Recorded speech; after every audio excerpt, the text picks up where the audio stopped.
प्रभु यीशु मसीह के मधुर और मीठे नाम में आज दिनांक 30 मार्च दिन बुधवार को हम आप सब अपम के श्रोताओं का हार्दिक स्वागत करते हैं। आज के दिन के लिए जो वचन है वो लिया गया है नीति वचन की पुस्तक उसका 14 अध्याय उसका पहला पद। वचन इस प्रकार से कहता है, हर बुद्धिमान स्त्री अपने घर को बनाती और मूढ़ स्त्री उसको अपने ही हाथों से ढा देती है।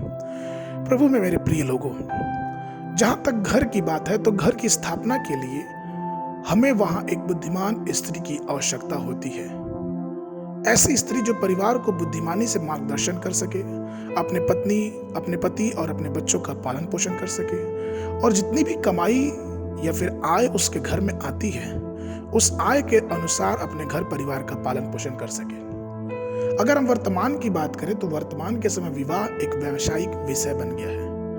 कई दलाल लोग जो दूल्हे के परिवार को यह कहकर लालच देते हैं कि आप इस विशेष व्यक्ति विशेष परिवार के साथ अपने रिश्तों को जोड़ लीजिए और इतने लाख रुपए मिल सकते हैं, इतने सोने के गहने मिल सकते हैं। और कई बार मनुष्य या फिर यूं कहें कि लड़के का परिवार सिर्फ वित्तीय स्थिति को देख के या फिर धन दौलत को देख के जो उनका चुनने का आधार है उसको छोड़ देते हैं और सिर्फ पैसा पाने की लालच में अपने जीवन में एक बहुत बड़ा ही गलत निर्णय ले लेते हैं, जिसका परिणाम उनको भुगतना मिलता है। नीति वचन की पुस्तक में कई प्रकार की बुद्धिमान महिलाओं का वर्णन किया गया है। इसलिए हमें यह जानना है कि बुद्धिमान महिला ही हमारे परिवार को या फिर हमारे घर को एक खुशहाल बना सकती है, नहीं तो मूर्ख या मूढ़ स्त्रियां परिवार को नष्ट कर देती हैं। नीति वचन के अनुसार प्रथम जो बुद्धिमान महिलाएं हैं, नीति वचन की पुस्तक उसका 31 अध्याय उसके 10 पद में लिखा है कि भली पत्नी कौन पा सकता है, क्योंकि उसका मूल्य मुंह से भी बहुत अधिक है और उसके पति के मन में उसके प्रति विश्वास है।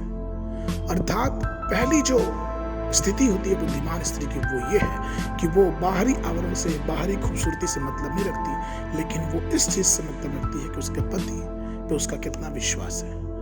ये सबसे बड़ी चीज है। दूसरी जो चीज है बुद्धिमान स्त्री किस तरह से जानी जाती है, तो पहला पत्रस उसका 3 अध्याय उसके 4 पद में लिखा है कि पहला पत्रस उसका 3 अध्याय 4 और 5 पद में कि उसकी जो सजावट है, वरन तुम्हारा छिपा हुआ गुप्त मनुष्यत्व नम्रता और मन की दीनता के अविनाशी सजावट से सुसज्जित ना होके परमेश्वर की दृष्टि में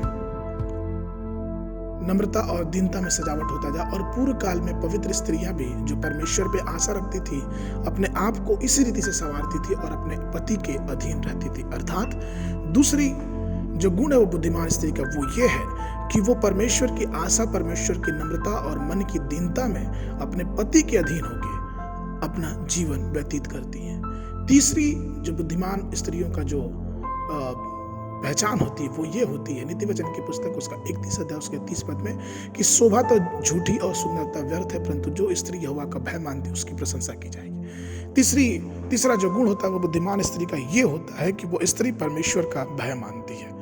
चौथा बुद्धिमान स्त्री का जो गुण होना चाहिए वो ये पाया जाता है निर्गमन की पुस्तक उसका 35 उसके 22 पद में। वचन कहता है, क्या स्त्री क्या पुरुष जितनों के मन में ऐसी इच्छा उत्पन्न हुई वे सब अपने जगनू, नथनी, मुद्री और कंगन आदि सोने के गहने ले आए, और इसी भांति जितने मनुष्य यहोवा के लिए सोने की भेंट देना चाहते थे उन्होंने सब लाके मूसा को दे दिया। अर्थात बुद्धिमान स्त्री का एक गुण ये होता है कि वो मन से इच्छुक होती है कि परमेश्वर को और परमेश्वर के लोगों को हर्ष से दान दिया जाए। वो परमेश्वर की सेवा के लिए हमेशा ही अपने दानों को देने के लिए तत्पर रहती है और तब जाके बुद्धिमान स्त्री कहलाती है। चार प्रकार के गुण जो कि बाइबल में बुद्धिमान स्त्री के बारे में बताए गए हैं। इसलिए प्रियो, आइए हम अपने जीवन में ये देखें कि हमने बुद्धिमान स्त्री पाई है कि नहीं। आज के मन के लिए जो पद है वो लिया गया है पहला तीमुथियुस की पत्री उसका 2 अध्याय उसका 9 और 10 पद।